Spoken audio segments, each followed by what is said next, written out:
Hello दोस्तों, welcome to Abhipedia powered by Abhimanyu IAS. My name is Rohit Midda. Students, आज की हमारी क्लास के अंदर हम डिस्कस करेंगे the economic GK, the economic current affairs of second week of June 2021। तो क्लास बहुत इंपॉर्टेंट रहने वाली है, अंत तक जरूर देखना, एंड तक देखना आपको ये क्लास। तो इकोनॉमिक जीके की बात करूं तो वीकली करंट अफेयर्स को हम 3 पार्ट में डिस्कस करते हैं। करंट अफेयर्स के हर हफ्ते के करंट अफेयर्स को हम 3 हिस्सों में डिस्कस करते हैं। टॉपिक वाइज डिवाइड किया हुआ, एक मिसलेनियस जीके, एक करंट जीके और एक इकोनॉमिक जीके। तो आज का हमारा क्लास है इकोनॉमिक जीके। क्लास को स्टार्ट करने से पहले मैं आपको बता दूं कि अगर आपने अभी तक चैनल को सब्सक्राइब नहीं किया तो चैनल को सब्सक्राइब कर दो और बेल आइकन दबाना नहीं भूलना ताकि सारे अपडेट्स मिलते रहें। इसके बाद जो करंट अफेयर्स के कोर्सेज हैं या अनदर कोर्सेज हैं, उनका लिंक नीचे आपको डिस्क्रिप्शन बॉक्स में मिल जाएगा ताकि आपको रेगुलर क्लासेस मिलती रहे। चलिए अब बढ़ेंगे हमारी क्लास की तरफ। तो क्लास एंड तक देखनी है, अच्छी लगे तो लाइक कमेंट शेयर भी करना है। अब बढ़ेंगे क्लास की तरफ। तो the economic GK of second week of June 2021। चलिए, तो सबसे पहले यहाँ पे एक न्यूज आती है। एक सेंट्रल अमेरिका का देश है, एक सेंट्रल अमेरिका का देश है सल्वाडोर। तो सल्वाडोर ने क्या किया, बिटकॉइन को लीगल टेंडर डिक्लेयर कर दिया। लीगल टेंडर, ठीक है, बिटकॉइन को इसने क्या कर दिया, लीगल टेंडर डिक्लेयर कर दिया। अब सबसे पहले तो ये बिटकॉइन क्या है। बिटकॉइन एक क्रिप्टो करेंसी है। क्रिप्टो करेंसी बोले तो डिजिटल करेंसी है, ठीक है, डिजिटल करेंसी जिसका कोई फिजिकल एक्सिस्टेंस नहीं है, फिजिकल प्रेजेंस नहीं है, बट ये करेंसी कोडिंग की फॉर्म में ऑनलाइन एग्जिस्ट करती है, ठीक है। यानी कि देखो, मुझे कुछ खरीदना है, मैं मार्केट में गया, मैं पेमेंट करता हूँ किसकी तरफ से, मैंने रुपीस दे दिए, मेरे पास इंडियन रुपीस है, इंडिया में इंडियन रुपीस लीगल टेंडर है, तो मैंने इंडियन रुपीस पेमेंट कर दी, ठीक है। बट अगर मैं अमेरिका में जाके कुछ खरीदते हूँ तो वो दुकानदार कहेगा नहीं मुझे इंडियन रुपीस नहीं, मुझे यूएस डॉलर चाहिए, ठीक है, मुझे क्या चाहिए, यूएस डॉलर। बट क्या हुआ कि फिर वो कहता है कि चलो यूएस डॉलर नहीं है तो अब बिटकॉइन दे दो। जैसे हम इंडिया में कहते हैं कि रुपये तो यानी भैया गोल्ड रख लो, सोना रख लो, वैसे ही बिटकॉइन। तो हम कहते हैं कि भैया बिटकॉइन में पेमेंट ले लो। तो क्यों बिटकॉइन किया है, बिटकॉइन भी एक तरह की करेंसी है बट डिजिटल करेंसी है, फिजिकल एग्जिस्टेंस नहीं है। तो 2009 में लॉन्च किया है बिटकॉइन। बहुत सारी कंट्रीज में लीगल है, बहुत सारी कंट्रीज में कुछ रूल्स एंड रेगुलेशंस नहीं है। इंडिया की अगर मैं बात करूं तो इंडिया में बिटकॉइन को लेके या अदर क्रिप्टो करेंसीज को लेके पहले बहुत बार इसको बैन किया गया, फिर आरबीआई ने मना भी किया, बट अभी सुप्रीम कोर्ट ने बोल रखा है कि Indian can invest, but India में कोई रूल्स एंड रेगुलेशंस ये क्रिप्टो करेंसीज को लेके अभी तक नहीं बनाए गए। तो मे भी हो सकता है इन द फ्यूचर आरबीआई बहुत जल्दी इसको लेके कुछ रूल्स एंड रेगुलेशंस डिक्लेयर करे।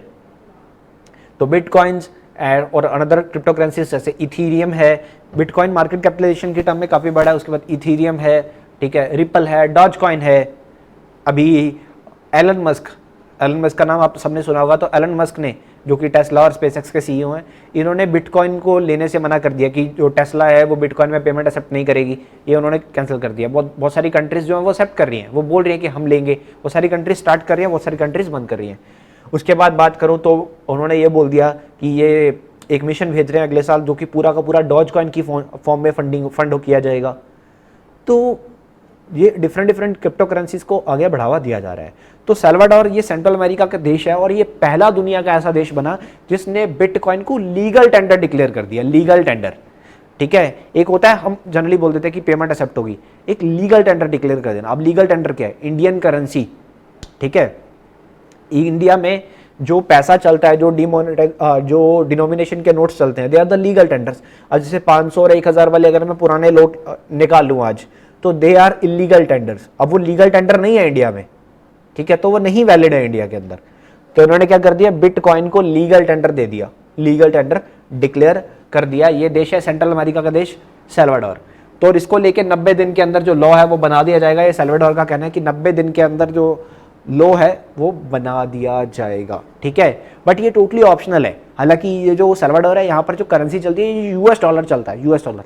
तो आपकी मर्जी, आपको यूएस डॉलर में पेमेंट करनी है या बिटकॉइन में पेमेंट करनी है, ये ऑप्शनल रहेगा। ऐसा नहीं है कि बिटकॉइन ही यूज होगा, ऐसा कुछ नहीं है। अब इसके चलते हो सकता है कि यहाँ पर इन्वेस्टमेंट्स बढ़े इस देश के अंदर, ये देश ग्रो करे, ठीक है, लोग बिटकॉइन के चलते हुए बिटकॉइन में पैसा इन्वेस्ट करें, तो वहाँ से बिटकॉइन को भी थोड़ा ग्रोथ मिल सकता है। क्योंकि बिटकॉइन का प्राइस जो था ये पहले लगभग 45 to 50 लाख के इन बिटवीन चला गया था, और जैसे ही एलन मस्क ने अनाउंसमेंट करा कि the Tesla SpaceX will not accept the payment in a bitcoin form, तो उस वक्त जो बिटकॉइन को बहुत झटका लगा और बिटकॉइन 25-30 लाख पे आके गिर गया। तो हो सकता है कि जैसे जैसे इसकी डिमांड बढ़ रही है तो वैसे वैसे उसका प्राइस भी बढ़ना शुरू हो जाएगा। तो Salvador becomes the world's first country to declare the bitcoin as a legal tender, जिसने बिटकॉइन को लीगल टेंडर डिक्लेयर कर दिया। ये पहला देश बना है, सेंट्रल अमेरिका का देश है। आगे बढ़ते हैं। अब ग्रोथ एंड डेवलपमेंट की थोड़ी बात करें तो वर्ल्ड बैंक का एक रिपोर्ट आता है, ठीक है। वर्ल्ड बैंक ने अपने इकोनॉमिक प्रोस्पेक्टस रिपोर्ट में क्या बोला कि जो भारत की अर्थव्यवस्था है, इंडिया का जो जीडीपी ग्रोथ रेट है, जीडीपी बोले तो gross domestic product, the final market value of goods and services produce with in an economy. तो इंडिया का जो जीडीपी ग्रोथ रेट है ये फाइनेंशियल ईयर 22 के अंदर यानी कि 2021-22 के अंदर रहेगा 8.3%, और अगले साल यानी कि फाइनेंशियल ईयर 23 यानी कि 2022-23 में ये चला जाएगा 7.5% पे। और इसने ये भी बोला कि दुनिया की जो अर्थव्यवस्था है, दुनिया की जो ग्लोबल इकोनॉमी है, ये 2021 में 5.6% ग्रो करेगी। ये कैलेंडर ईयर की बात करी है, ठीक है, ये फाइनेंशियल ईयर की बात नहीं करी, ये कैलेंडर ईयर की बात करी है। तो वर्ल्ड बैंक का ये रिपोर्ट आता है। वर्ल्ड बैंक 1944 में बना था, 1944 में। इसके जो प्रेसिडेंट है इनका नाम है डेविड मॉलपास, वॉशिंगटन में हेडक्वार्टर है। चलिए, क्लियर हो गया होगा। आगे बढ़ते हैं। Next is ICRA. ICRA is a credit rating agency, that is a investment credit rating agency. इसका पुराना नाम था आईसीआरए। तो इसने बोला कि फाइनेंशियल ईयर 22 में भारत की जो जीडीपी है ये रहेगी 8.5%। देखिए, आईसीआरए एक इंडियन क्रेडिट रेटिंग एजेंसी ही है। बेसिकली क्रेडिट रेटिंग एजेंसीज क्या होती हैं? They assigns the credit rating to the countries, ठीक है, एंड द ऑर्गेनाइजेशंस। ये उनको एक क्रेडिट रेटिंग देती है उनकी फाइनेंशियल कंडीशन के ऊपर। तो इंडिया की फाइनेंशियल कंडीशन को देखते हुए इन्होंने बोला 8.5% इंडिया ग्रो करेगा 2022 फाइनेंशियल ईयर 2022 के अंदर, ठीक है। ये आईसीआरए का कहना है। ICRA basically Moody's investor service की एक सब्सिडरी है जो इंडिया में काम करती है। ये मूडीज ही इसकी पेरेंट ऑर्गेनाइजेशन है, ठीक है। आईसीआरए का पेरेंट ऑर्गेनाइजेशन है मूडीज। Next is CRISIL. अब क्राइसिल बोले तो क्रेडिट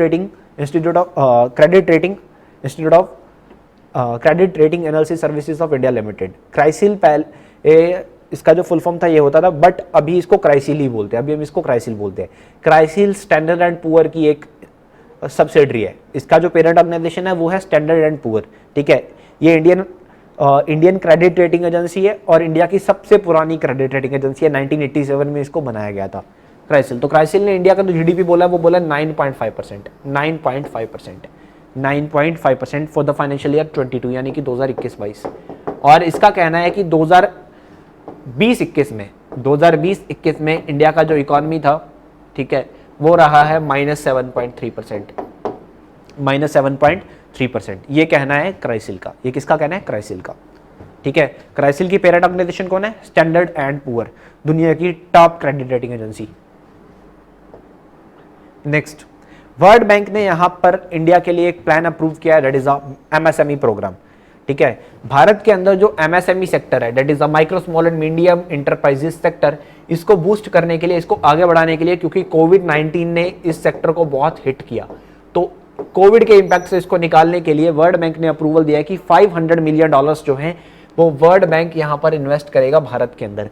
हालांकि ये पहली बार नहीं है, वर्ल्ड बैंक ने पिछले साल भी, जब 2020 में कोविड-19 पीक पे था, तब भी एमएसएमई सेक्टर को निकालने के लिए इससे जो वर्ल्ड बैंक है इसने अपना programme, that is raising and accelerating MSME performance, RAMP project चलाया था, और जिसके चलते हुए $750 मिलियन यहां पर वर्ल्ड बैंक के द्वारा दिए गए थे।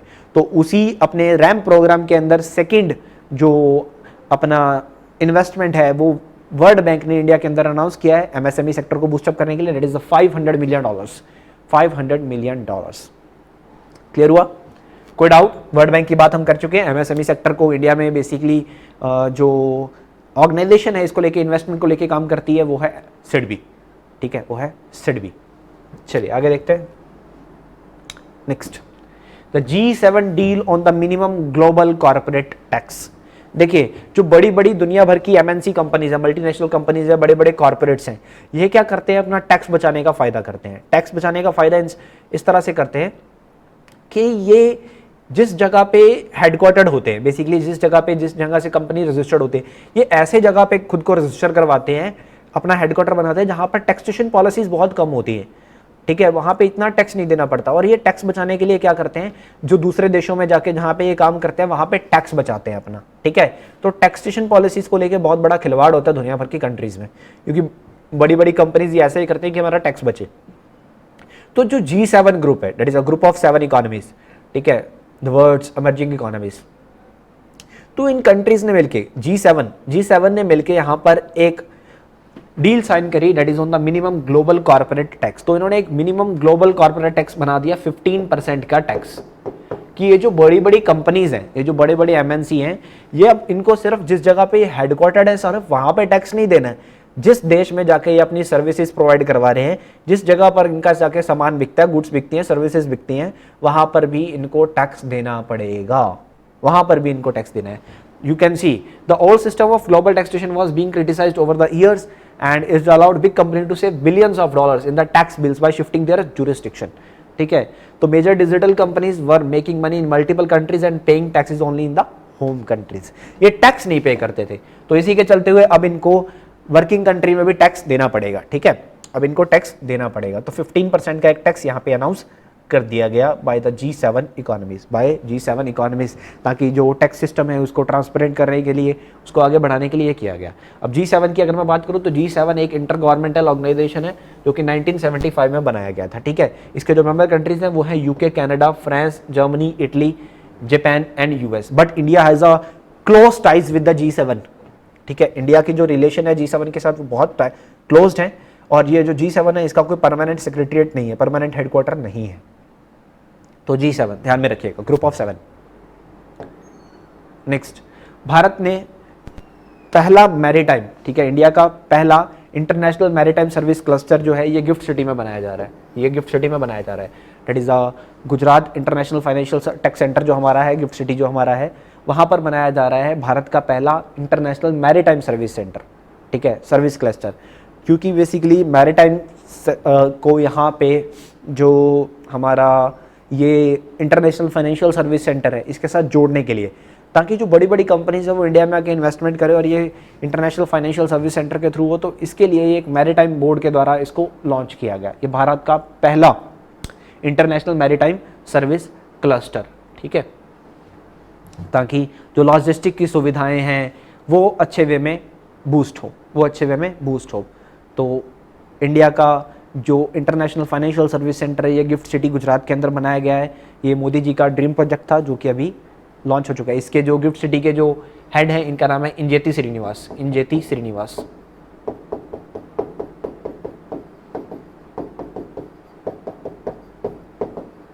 चलिए नेक्स्ट देखते हैं, रशिया और इंडिया। देखिए, बात करूं दुनिया में सबसे बड़े फॉरेक्स रिजर्व यानी कि फॉरेन करेंसीज की, ठीक है। तो इंडिया का जो फॉरेक्स रिजर्व है, यानी कि भारत के पास जो फॉरेन रिजर्व्स हैं वो बढ़ते जा रहे हैं। तो इंडिया अब 4th नंबर पे आ चुका है। पहले 4th नंबर पे रशिया था, तो India and Russia at the same platform now, India and Russia दोनों चौथे पे। दुनिया में किस कंट्री के पास सबसे ज्यादा फॉरेन रिजर्व्स हैं? वो है चाइना, नंबर 1 पे है चाइना। अब चौथे पे आ चुका है भारत और रशिया, दोनों चौथे पे है ये, ठीक है। इंडिया ने टाई कर लिया रशिया के साथ। इंडिया का जो फॉरेक्स रिजर्व है ये पहुंच चुका है $605.008 बिलियन। हालांकि ये और बढ़ता जा रहा है और रशिया का कितना है? $605.2 बिलियन। तो दोनों 4th नंबर पे आ चुके हैं, ये दोनों ही 4th नंबर पे आ चुके हैं, ठीक है। तो फॉरेक्स रिजर्व की फॉर्म में इंडिया बूस्टअप होता जा रहा है। चलिए नेक्स्ट इज नीति आयोग ने यहां पर रिकमेंडेशन किया कि 2 बैंक्स को प्राइवेटाइज किया जाएगा। देखिए, यहां पर कैबिनेट सेक्रेटरी की चेयरमैनशिप पे अनाउंस किया गया, डिसाइड किया गया कि 2 बैंक्स को प्राइवेट किया जाएगा। देखिए 2021-22 का जब बजट आया था, अपने इसी बजट में निर्मला सीतारमण भारत की वित्त मंत्री ने अनाउंस किया था कि इस साल सरकार का जो 1.75 लाख करोड़ का डिसइन्वेस्टमेंट का जो टारगेट है, उसके तहत 2 पब्लिक सेक्टर बैंक और एक पब्लिक सेक्टर इंश्योरेंस कंपनी को डिसइन्वेस्टमेंट किया जाएगा, इनको प्राइवेट किया जाएगा, इनमें से पैसा निकाला जाएगा। तो और नीति आयोग को काम सौंपा गया था कि नीति आयोग डिसाइड करेगा, रिपोर्ट बना के देगा कि कौन कौन से बैंक प्राइवेट किए जा सकते हैं। तो नीति आयोग ने अपना एक रिपोर्ट सबमिट किया। हालांकि ये रिपोर्ट पहले प्राइवेट था, बट अभी यहाँ पे इनका नाम अनाउंस कर दिया गया है कि नीति आयोग से किन किन बैंक्स का, नीति आयोग ने किन बैंक का नाम रेकमेंड किया है। अभी इसके ऊपर डिपार्टमेंट वर्क करेगा और देखेगा क्या इन्हीं का ही जो डिसइन्वेस्टमेंट है किया जाना चाहिए। दो बैंक कौन कौन से हैं, सेंट्रल बैंक ऑफ इंडिया और Indian overseas bank. Central bank of India और इंडियन ओवरसीज बैंक, ठीक है, ये दो बैंक है हमारे। अभी दो बैंक की बात करूँ, जो सेंट्रल बैंक ऑफ इंडिया है ये मुंबई में हेडक्वार्टर है इसका, ठीक है। सेंट्रल बैंक ऑफ इंडिया ये 1911 में लगभग बनाया गया था, central bank of India, central bank of India. तो अब ये काफ़ी थोड़ा सा इसकी वर्किंग को अच्छे करने के लिए, इसको जो इसका एनपीए है उसको सुधारने के लिए इसको प्राइवेट डिक्लेयर किया जाएगा। इसके बाद आगे की अगर मैं बात करना चाहूँ, आगे देखें तो दूसरा है that is Indian overseas bank. Indian overseas bank की अगर मैं बात करूँ तो ये चेन्नई हेडक्वार्टर है, इसका जो हेडक्वार्टर है ये चेन्नई में है। Indian overseas bank, Indian overseas bank, ठीक है, ये चेन्नई में हेडक्वार्टर है इसका। तो इन दोनों बैंक्स को अभी क्या कर दिया जाएगा, प्राइवेट कर दिया जाएगा।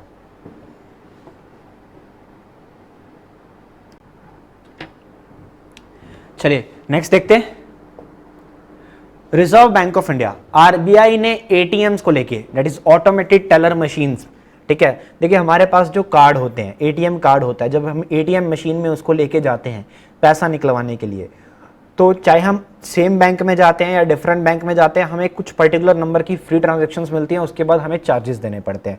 तो आरबीआई ने एटीएम्स को लेके जो गाइडलाइंस थी उनको रिवाइज कर दिया है। लास्ट जो एटीएम को लेके आरबीआई ने गाइडलाइंस रिवाइज करी थी वो 2012 में करी थी, और जो चार्जेस को लेके वो इंप्लीमेंटेशन में आया था वो 2014 से हुआ था। अब आरबीआई ने कुछ नई गाइडलाइंस अनाउंस कर दी है एटीएम्स को लेके, ठीक है। तो कस्टमर चार्जेस में, एटीएम्स में चार्जेस की अगर मैं बात करूं, ये चार्जेस की अगर मैं बात करूं, इंटरचेंज फी पर transaction for financial transaction.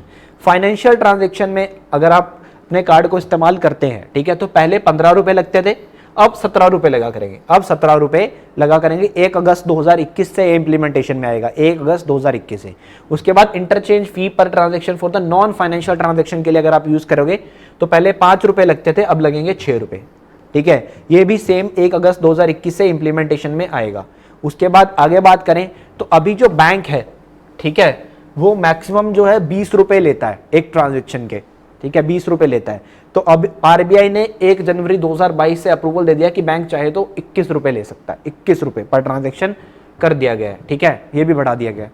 Number of ATMs transactions are mandated by RBI is given below, ठीक है, कि जो एटीएम की ट्रांजेक्शन है वो कोई बैंक कितनी देगा, बट ये बैंक अपने लेवल पे इंडिविजुअल दे सकता है कि मुझे इतनी फ्री देनी है, ठीक है, अपनी मर्जी से दे सकता है।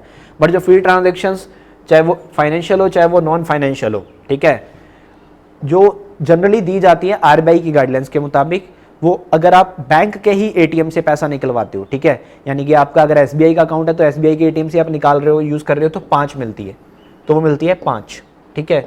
आप अगर अनदर बैंक का इस्तेमाल करते हो, अनदर बैंक का इस्तेमाल करते हो, अनदर बैंक का हो तो उसमें मिलती है 3। मेट्रो सिटी में 3, नॉन मेट्रो सिटी में 5 ही मिलती है, नॉन मेट्रो सिटी में 5 ही मिलती है, ठीक है। अब इनमें क्या कर दिया गया, इनमें जो है वो बैंक अपने लेवल पे चाहे तो फिक्स कर सकता है, बढ़ा सकता है नंबर ऑफ फ्री ट्रांजैक्शन। और ये सिर्फ एटीएम मशीन पे नहीं होता, कैश डिपॉजिट करने वाली जो मशीन होती है उन पे भी ये इंप्लीमेंटेशन, ये रूल्स जो है ये लागू होते हैं। तो आरबीआई ने एटीएम्स को लेके चार्जेस बढ़ा दिए हैं, चार्जेस इंक्रीज कर दिए हैं, ठीक है, तो इस चीज का ध्यान रखिएगा। नेक्स्ट बात करते हैं, यहां पर आरबीआई ने 2 बैंक के ऊपर पेनल्टी लगाया। देखिए आरबीआई इंडिया में बैंक्स को रेगुलेट करता है, इंडिया में जो भी बैंक है वो आरबीआई की गाइडलाइंस के मुताबिक ही काम करते हैं। अगर कोई बैंक आरबीआई के रूल्स को फॉलो ना करे, उसका वायलेशन करे, तो बैंक के ऊपर आरबीआई के द्वारा पेनल्टी लगाई जाती है। तो 6 करोड़ का पेनल्टी यहाँ पर लगाया गया 2 बैंक्स के ऊपर, एक है बैंक ऑफ इंडिया, दूसरा है पंजाब नेशनल बैंक। तो बैंक ऑफ इंडिया की अगर मैं बात करूँ तो इसके ऊपर लगा 4 करोड़ और पंजाब नेशनल बैंक के ऊपर 2 करोड़ का पेनल्टी लगाया गया। इन दोनों ने ही कुछ नॉर्म्स का वायलेशन किया, आरबीआई को प्रॉपर डाटा नहीं दिया, जिसके चलते हुए आरबीआई ने इनके ऊपर पेनल्टी लगा दिया। पंजाब नेशनल बैंक दिल्ली में हेडक्वार्टर है, बैंक ऑफ इंडिया का हेडक्वार्टर मुंबई में है। नेक्स्ट बात करें तो DBS, that is the development bank of Singapore, पहले इसको हम बोलते थे। तो डीबीएस बैंक ने यहाँ पर टॉप किया है फोर्ब्स मैगजीन का वर्ल्ड्स बेस्ट बैंक लिस्ट का। इंडिया के अंदर जो दुनिया के सबसे बेस्ट बैंक है, ठीक है, इंडिया के अंदर बेस्ट बैंक कौन सा डिफाइन किया गया बाय द फोर्ब्स मैगजीन, ये है डीबीएस बैंक, ठीक है, डीबीएस बैंक डिक्लेयर किया गया। सेकंड नंबर पे आता है सीएसबी बैंक, ठीक है, कैथोलिक सिरियन बैंक, और तीसरे पे आता है आईसीआईसीआई बैंक, तीसरे पे आता है आईसीआईसीआई बैंक। फोर्ब्स मैगजीन का ये डाटा है, दैट इज दुनिया के अंदर जो बेस्ट बैंक है उसमें इंडिया के कौन कौन से बैंक अच्छे लेवल पे हैं, ठीक है। चलिए, एसबीआई ने स्टेट बैंक ऑफ इंडिया ने लॉन्च किया कवच पर्सनल लोन्स। देखिए, वो लोग जिनको कोविड-19 ने बहुत हिट किया, कोविड-19 से निपटने के लिए, उन लोगों को बाहर निकालने के लिए एसबीआई उन बैंक्स को, उन पर्सन्स को कुछ फैसिलिटी दे रहा है, दैट इज अ कवच पर्सनल लोन, कवच पर्सनल लोन, ठीक है। कोविड से जो जो लोग परेशान हुए हैं उनको पर्सनल लोन दिया जाएगा, कोलेट्रल फ्री ऑफरिंग्स भी होंगी इसके अंदर, कोलेट्रल फ्री लोन भी दिया जाएगा, 5 लाख रुपए तक का मैक्सिमम लोन मिलेगा, रेट ऑफ इंटरेस्ट रहेगा 8.5% और 5 साल के लिए लोन मिल सकता है, 5 साल के लिए, ठीक है। बेसिकली बहुत सारे जो कस्टमर्स हैं, अब इनके पास पैसा ही नहीं है, आज के टाइम पे लोगों के पास पैसा ही नहीं है, तो लोगों को बहुत नीड है पर्सनल लोन की, जो कि कम इंटरेस्ट पे उनको मिल सके। तो एसबीआई ने एक ऐसी फैसिलिटी लॉन्च करी है अपने कस्टमर्स को सहायता करने के लिए, तो एसबीआई का कवच पर्सनल लोन, कवच पर्सनल लोन। चलिए, एसबीआई की बात करें तो एसबीआई के जो चेयरपर्सन है इनका नाम है दिनेश कुमार खरा। चलिए, एसबीआई का हेडक्वार्टर है मुंबई में। एसबीआई बना था ऑन द 1 जुलाई 1955, एसबीआई बनाया गया था, पहले इंपीरियल बैंक ऑफ इंडिया था। चलिए, तो ये था आज का हमारा बैंकिंग अवेयरनेस वाला पार्ट और इकोनॉमिक जीके का पार्ट। अगर आपको क्लास के दौरान किसी भी तरह का डाउट रहा तो you can write in the comment section, आप कमेंट सेक्शन में अपना किसी भी तरह का डाउट पूछ सकते हैं। क्लास अच्छी लगी हो तो लाइक कमेंट शेयर करना नहीं भूलना है, ठीक है। मिलेंगे नेक्स्ट हफ्ते के करंट अफेयर्स के साथ। It's all for today, thank you so much.